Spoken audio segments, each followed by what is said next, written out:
मास की कृष्ण पक्ष की कामिका एकादशी की आप सभी को हार्दिक शुभकामनाएं। हरे कृष्णा। आज आप सुनेंगे कामिका एकादशी की व्रत कथा। एक बार धर्मराज युधिष्ठिर ने भगवान श्री कृष्ण से पूछा, हे गोविंद वासुदेव, आपको मेरा नमस्कार है। श्रावण के कृष्ण पक्ष में कौन सी एकादशी होती है? अब कृपया उसका भी वर्णन कीजिए।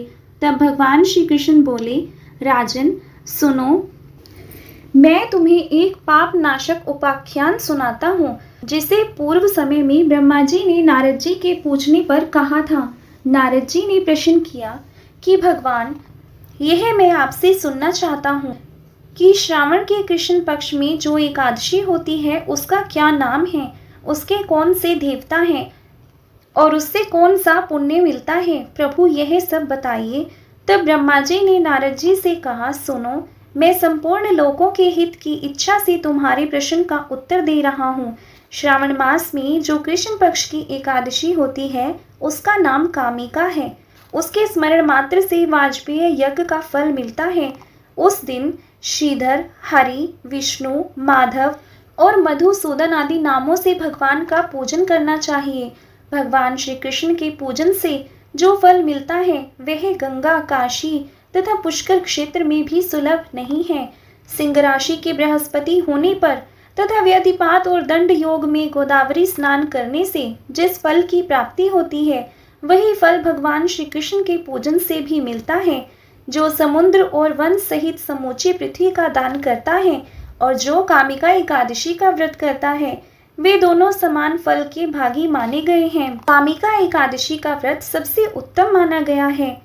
कामिका एकादशी का व्रत करने वाला मनुष्य रात्रि में जागरण करके ना तो कभी भयंकर यमराज का दर्शन करता है और ना ही कभी दुर्गति में पड़ता है। भगवान श्री कृष्ण कहते हैं, हे युधिष्ठिर, यह तुम्हारे सामने मैंने कामिका एकादशी की महिमा का वर्णन किया है। कामिका सब पातकों को हरने वाली है, अतः मनुष्यों को इसका व्रत अवश्य करना चाहिए। यह स्वर्गलोक तथा महान पुण्य फल प्रदान करने वाली है। जो मनुष्य श्रद्धा के साथ इसका महात्म्य श्रवण करता है वह सब पापों से मुक्त होकर श्री विष्णु लोक जाता है। अब सुनिए कामिका एकादशी की कथा। धार्मिक ग्रंथों के अनुसार कालांतर में किसी गांव में एक बहुत ही बलशाली क्षत्रिय रहा करता था। उसे अपने बल पर बहुत गर्व था। हालांकि वह धर्मपरायण था। नित्य प्रतिदिन जगत के पालनहार श्री विष्णु भगवान की पूजा उपासना करता था। एक दिन वह विशेष कार्य हेतु कहीं जा रहा था। रास्ते में उसकी भिड़ंत एक ब्राह्मण से हो गई। उस समय वह क्रोध में आ गया। ब्राह्मण व्यक्ति उसे कुछ समझाता उससे पहले ही वह ब्राह्मण से हाथापाई करने लगा। ब्राह्मण बहुत दुर्बल था और वह बलशाली क्षत्रिय के प्रहार को सहन नहीं कर सका। इसके चलते तुरंत ही ब्राह्मण की मृत्यु हो गई। यह देखकर बलशाली क्षत्रिय सदमे में आ गया। अब वह प्रायश्चित करने लगा।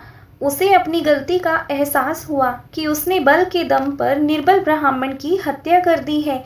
आवेग में आकर ब्राह्मण व्यक्ति की हत्या करने से वह बहुत दुखी हुआ और यह सूचना पूरे गांव में देखते ही देखते आग की तरह फैल गई। क्षत्रिय व्यक्ति ने गांव वालों से क्षमा याचना की। साथ ही ब्राह्मण का अंतिम संस्कार विधि विधान से करने का वचन भी दिया। लेकिन क्षत्रिय को तो ब्रह्मा हत्या का पाप लग चुका था। तब पंडितों ने अंतिम क्रिया में सम्मिलित होने से ही उसे इनकार कर दिया। उस समय क्षत्रिय ने सभी ब्राह्मणों के पैरों में गिड़गिड़ाकर उनसे ब्रह्महत्या दोष निवारण के लिए उपाय जानना चाहा।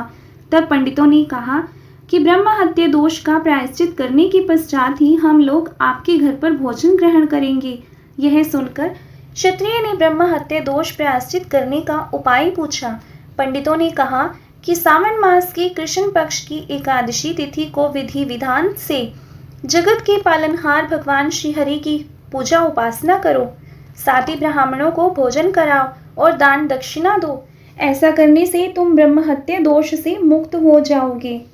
उसके बाद क्षत्रिय ने ब्राह्मण व्यक्ति का दाह संस्कार किया। ब्राह्मणों के वचनानुसार सावन मास के कामिका एकादशी तिथि पर क्षत्रिय ने विधि विधान से भगवान विष्णु की पूजा उपासना की।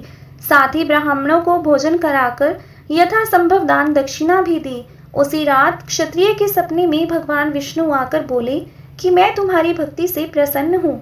आज के दिन तुमने विधि विधान से मेरी पूजा की है। इस व्रत के पुण्य प्रताप से तुम्हें ब्रह्म हत्या दोष से मुक्ति मिल गई है। माना जाता है कि यदि अपने पापों का प्रायश्चित करने और भविष्य में कभी ऐसी गलती ना दोहराने के लिए सच्चे मन से यदि कामिका एकादशी का व्रत रखा जाए तो जाने अनजाने में किए हर पाप से मुक्ति मिल जाती है। जैसे ही श्री कृष्ण ने धर्मराज युधिष्ठिर को कामिका एकादशी की यह पुण्यमयी कथा सुनाई, हस्तिनापुर की राजसभा दिव्यता से भर उठी। चारों ओर गूंजने लगे भगवान की जय घोष। नारायण नारायण एकादशी महिमा की जय, श्री भगवान कृष्ण की जय। धर्मराज युधिष्ठिर ने हाथ जोड़कर प्रभु के चरणों में शीश नवाया और कहा, हे माधव, इस व्रत की कथा को सुनकर मेरा हृदय भक्ति भाव से भर गया है। जो पुण्य तीर्थों में जाकर भी कठिनाई से मिलता है वह आज आपकी वाणी से सहज ही प्राप्त हो गया। भगवान श्री कृष्ण मुस्कुराकर बोले, जो भक्त कामिका एकादशी का व्रत करता है और श्रद्धा से इसकी कथा का श्रवण करता है वह समस्त पापों से मुक्त होकर स्वर्ग और मोक्ष की ओर अग्रसर होता है। तो यह थी आज की वीडियो। उम्मीद है आपको पसंद आई होगी। हरे कृष्णा।